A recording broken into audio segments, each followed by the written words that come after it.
కొంతమందికి ఓ డౌట్, సంవత్సరాలుగా నేను ఏడుస్తానే ఉన్నాను, కొంతమంది ఇలా పోయి ప్రార్థన చేస్తే అలా కార్యం జరుగుతుంది, నాకేందో సంవత్సరాలు ఏడ్చినా సరైన కార్యం జరగట్లేదని కొంతమంది ఏడుస్తూ ఉంటారు, కార్యం జరగలేదని ఏడుస్తూ ఉంటారు. దానికి ఒక సమాధానం చెప్తా.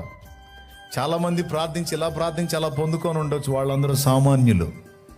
హన్న సంవత్సరాల కన్నీటి ప్రార్థన ఫలం రాజులను శాసించే ప్రవక్తకు తల్లి.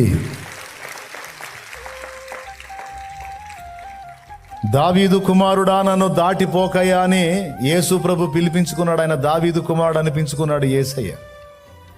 ఆ దావీదు నెత్తి మీద చేతుల నుంచి తైలం పోసి అభిషేకించిన వాడు సమూయేలు. అలాంటోడికి తల్లి హన్న.